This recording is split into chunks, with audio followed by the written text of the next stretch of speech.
This is the Chasing Tomorrow podcast with Joe Gagnon. We bring you captivating conversations that will inspire all of us to go after our own version of a high-performance life. Welcome to the Chasing Tomorrow podcast. This week we're going to do a listener question episode. It'll be one of the first times I've done this. I've had some informal dialogue with you all about sort of the journey to the Chasing Tomorrow podcast. We're sort of almost at our 3-year anniversary, and it's pretty exciting to know that we've been keeping it going that long, with early on having co-hosts to now just sort of being me on the journey here. So these are a bunch of questions that have come in through the various social channels. So I think I'll try and tackle them and jump right in. So one of the first questions, I think this foundation we talked about a long time ago was, what inspired me to start the High Performance Life blog and the Chasing Tomorrow podcast. And I have to say that, in the early days of the High Performance Life, I didn't actually really think of it that way. First, I thought, everyone in the world would have used that kind of language, living the high performance life. And as I dug more and more into it, I realized that, for all of the performance that, people seek and reach out for, the context of a sort of a framework of thinking around it just really didn't exist. And so, the real way that it started was that, I was on this journey to try and, find out a little bit more about what I was capable of doing. And that started with a push-up challenge, that started with a running challenge, started with a writing challenge, and they all started to get somewhat integrated together. And what I found was that, each year that went by, there was more that I thought I could do. And I got sort of curious, could I actually exercise 3 days a week, 4 days a week, 5 days a week, 6, 7? Could I do 2 in a day? Could I take on these big challenges? Could I actually, write a blog for 3 months in a row? Could I, publish a book? All of it were just sort of ideas that were the what ifs, and context for that ultimately ended up being this idea of the high performance life. And so, I call myself the founder of it, but in fact, I think the most intriguing part about all of it is that this isn't about high performance in an absolute. This is really about high performance, each of us, to push ourselves to find out, where the edges of our capability are. And, what would it be that could take us sort of to that next level? And, I still believe that, performance is infinite. The human system is infinite in its capabilities. We can all do more. It's just sort of a matter of, whether we're willing to put in the effort. And then the Chasing Tomorrow podcast was sort of an outgrowth of that, because what I found, which was really intriguing, is that there are a lot of really amazing people. And, I think it really hit me when I was in Guatemala. I was summiting 7 volcanoes across 7 days. We were doing this book tour. We were bringing focus on technology in high school to the people of Guatemala. And, as we were getting ready to go up Catalan, we actually were in this town, and I saw some of the most beautiful and amazing, different kinds of rugs and tapestries that were made. And I believe that there were a group of women who were working on a world record, the longest scarf or something like that. And I thought, wow, these people are doing just extraordinary things. They're creating beautiful platforms and art and all of this. And most people don't even know about them. So I figured there are a lot of extraordinary and interesting people in the world, and wouldn't it be fun if I could get to meet some of them and talk to them? So that's what Dave Proctor and I started when we started the podcast, which was that actually we wanted to meet a lot of intriguing people doing extraordinary things. And it might all start sort of pretty simply, but whether you're an Olympic athlete, you row across the Atlantic, you climb Mount Everest, or you just make a piece of pottery or write a blog, we're all doing something extraordinary. And I think that is what I've found, through this journey is, I've done almost 200 episodes. I've met just extraordinary people, and it's just been so rewarding for me. So thanks for coming along and listening. I think one of the questions here is about the pivotal moment that shaped my approach to high performance and endurance sports. I think it sort of got integrated into, what I was learning along the way, from a simple kid who went to school in the Bronx to someone who had some pretty good career success to, some amount of financial success. What I found was that the more effort that I put in, the better the return that I got. And that, that I always liked sort of measuring myself against the commitments that I made. And so, what that often meant was that I felt like I was a bad quitter.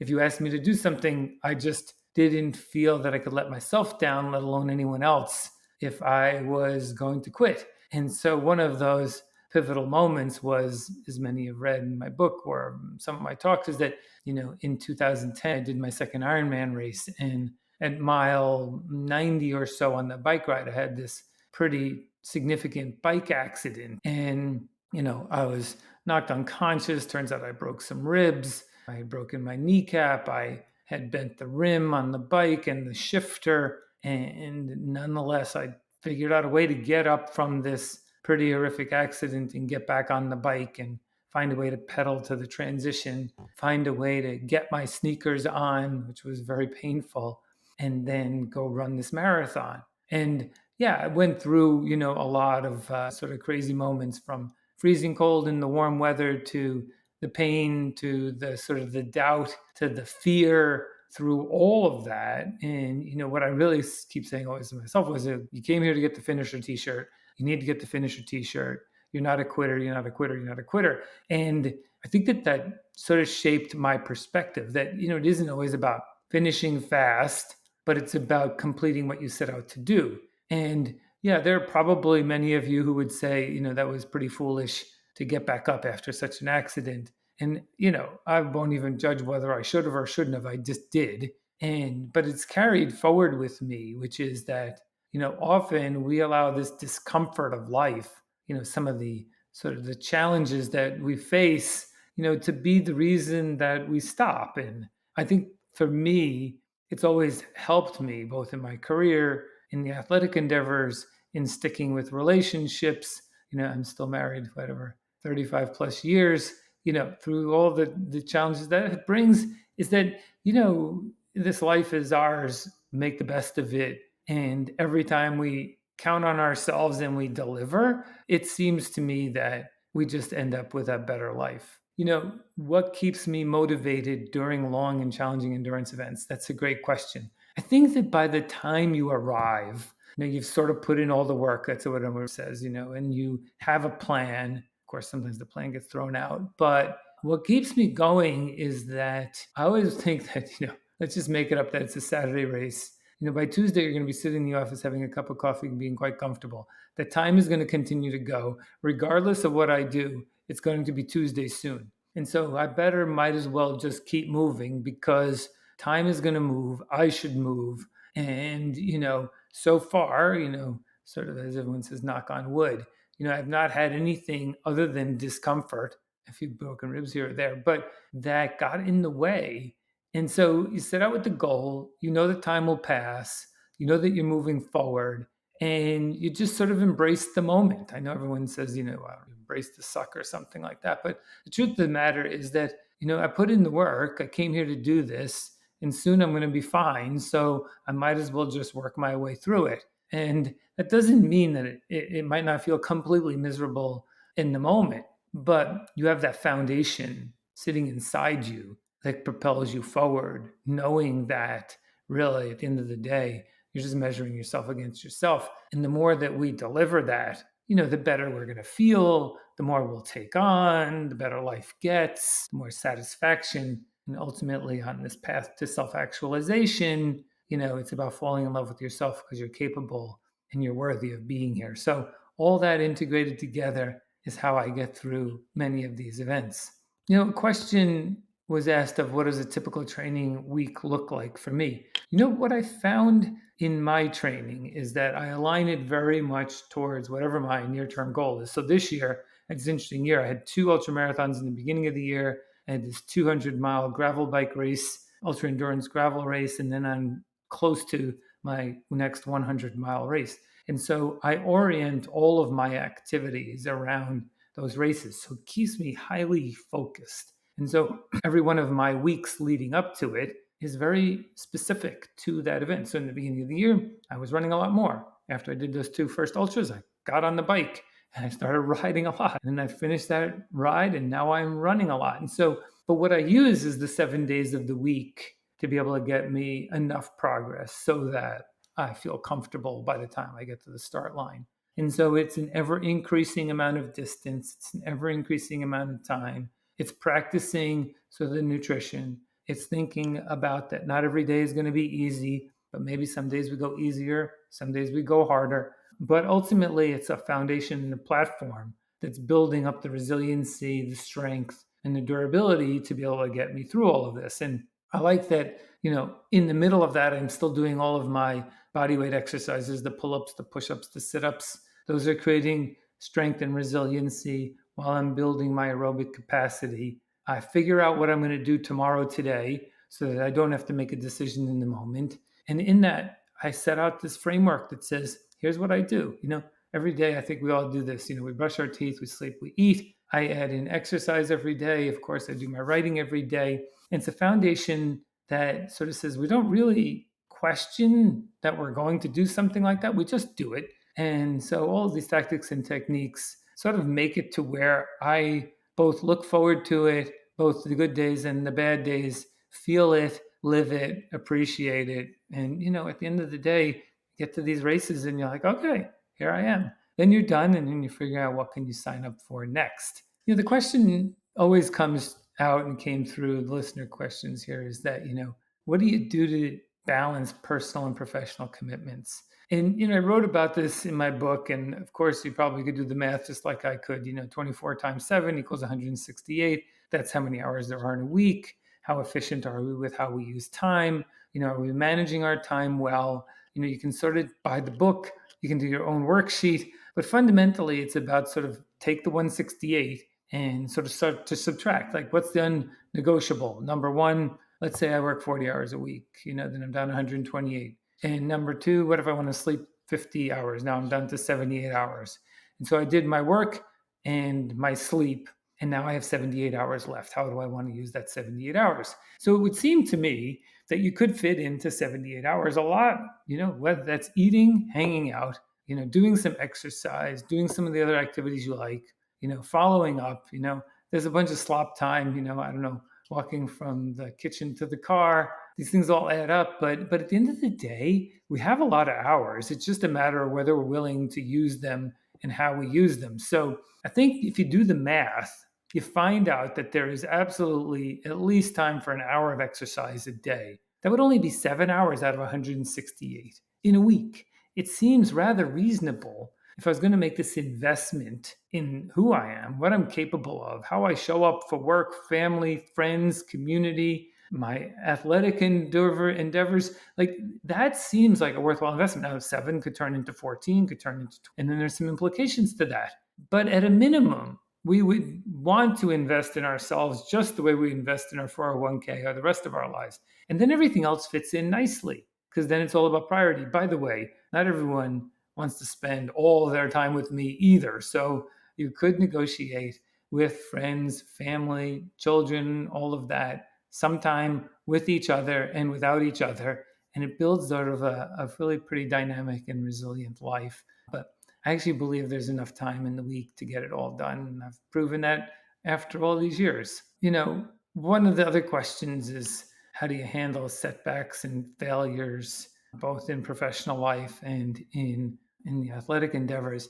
Well, I think I think I might have talked about this with Sean a little bit, but this idea that failure is actually growth is probably foundational to sort of just understanding who we are, people, systems, capability, that our body and our mind and our soul and our capabilities are all sort of built to this level of what we call homeostasis, this place of balance, and it's a foundation. But if we want to improve, if we want to, which we have done for thousands of years, we have advanced in technology, we've advanced in medicine, we've advanced in food science, we've advanced in so many ways, athletic achievements, that what we find is that foundation is just a foundation that with something called failure, which is where a system says, oh, maybe I need to be better. The muscle fails when you try and lift too much weight. It starts to build more mitochondria builds more muscle fiber allows us to pick up more weight, and so on. And so It's the same with the neurons in our brain. The more input we get, the more neurons we create, the more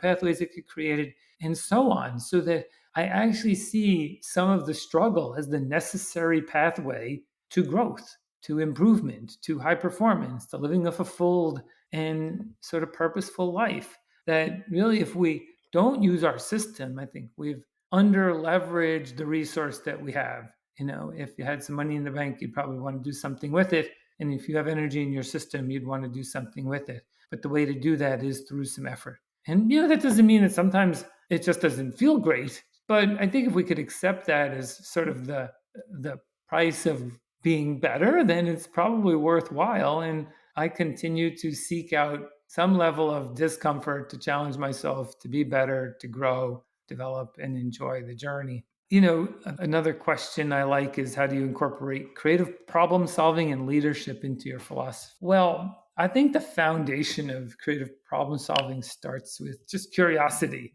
I think as young people on our journey, we're highly curious because we don't know a lot. So, as a child, we ask questions. We want to know why this, why that, what about this? Tell me about that. And we get to a point where we probably feel that we're somewhat saturated and we stop being curious. And so once we stop being curious, our problem solving sort of goes away. And I think that being curious is a sort of an attribute that all of us should carry with us throughout our lives as sort of like a high octane version of fuels that sort of stimulates our system, right? It probably clicks the dopamine receptor in and says, oh, I need to know more. Let me find out about that. And it's really very satisfying and fun. And I think that, the curiosity with the courage, which we've talked about before, is where magic happens. So the sort of that boldness to go try something you don't know, curious enough to want to know, seeing where this intersection says to you, oh my gosh, wow, that's just amazing. So if we think about, this idea of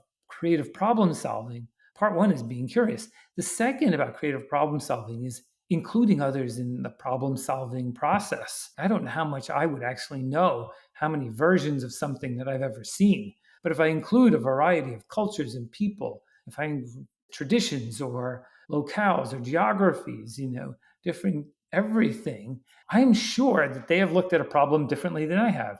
And if I have sort of this open heart, then together we can create a problem solve, because we'll sort of say, I wonder why you do it that way. Oh, I wonder why you do it that way. And then in sort of that the angst between the two, we find out something really cool and interesting. And so that leads into leadership philosophy as well, which is, the best leader in the world is a great follower. The best leader in the world, as others say, is the person who eats dinner last, holds the door, is there to support others. What I have found over and over again is if you empower people, give them the power, have the power with them to do something, where they feel challenged and excited, then, it's easy to be a leader, because they're going to do so much more than if you took sort of the old philosophy of, management by walking around and by control. You don't get much out of people, and then you push them down and you never get any creative anything.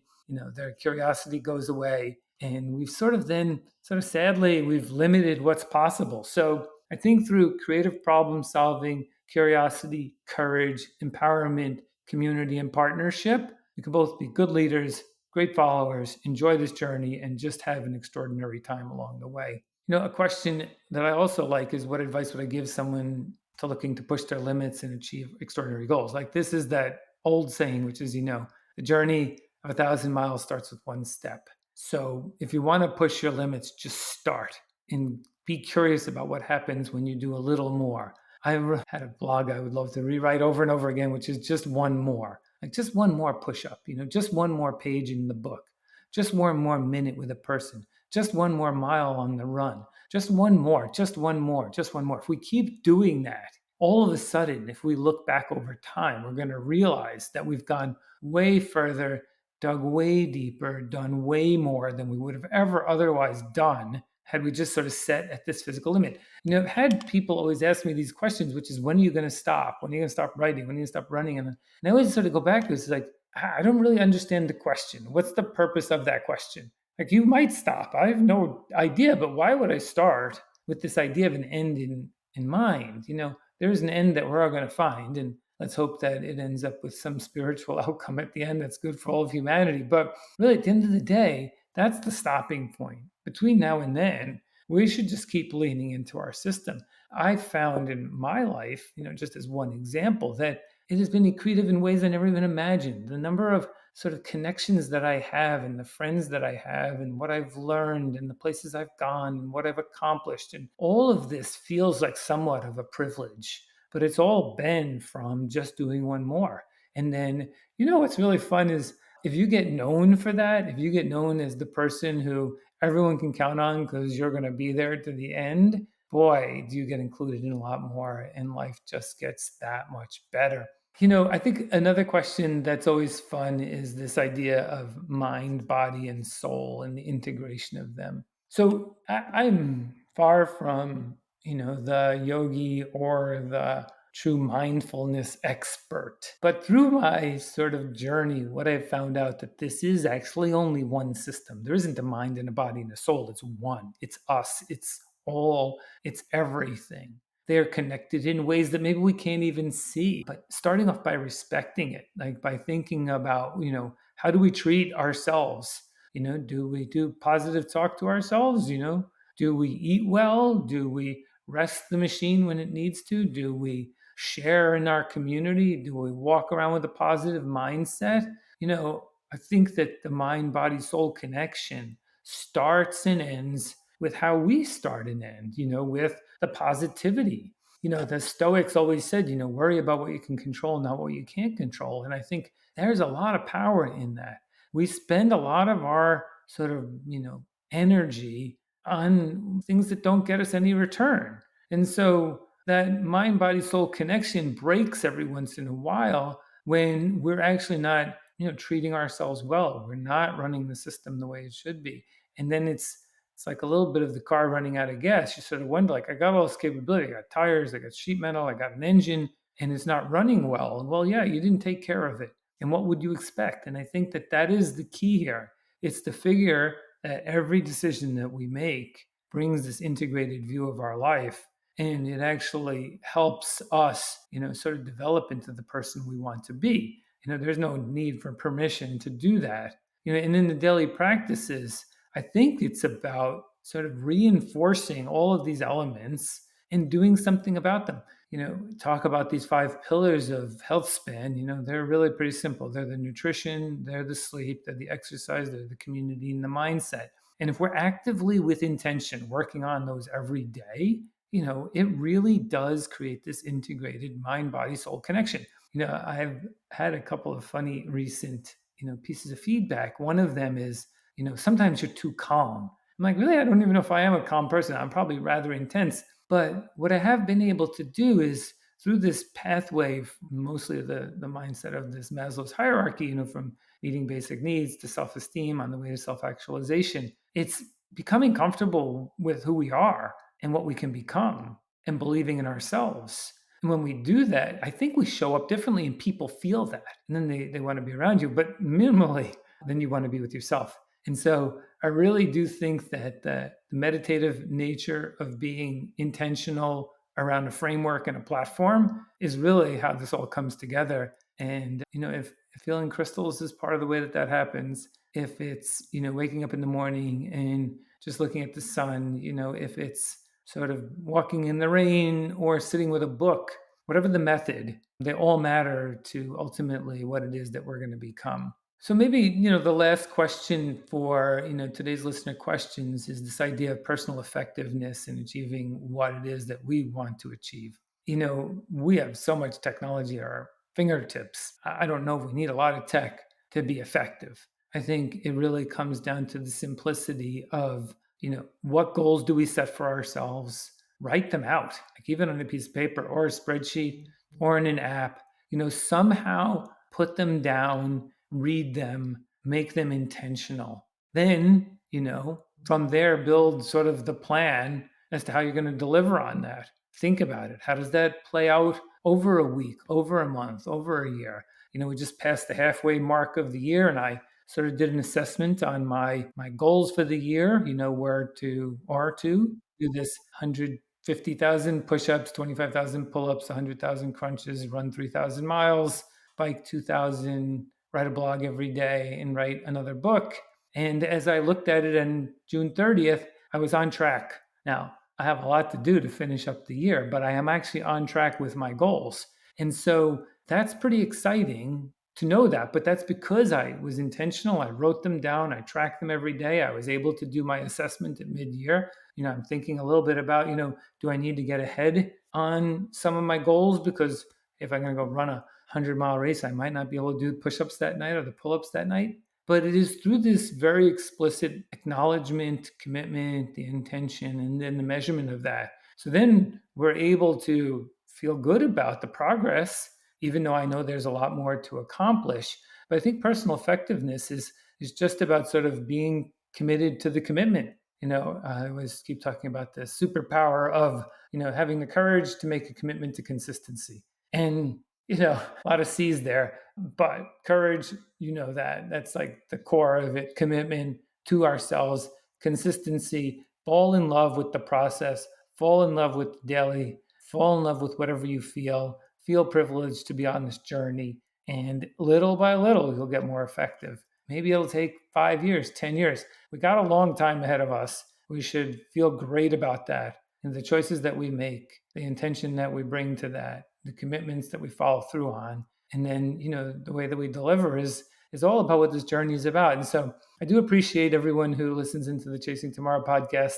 I have a couple of fun guests who are going to be on in the August show. But if you have any more questions, feel free to tap into us on Instagram or on YouTube. I look forward to chasing tomorrow with you and going on this journey towards a high performance life. Thanks again.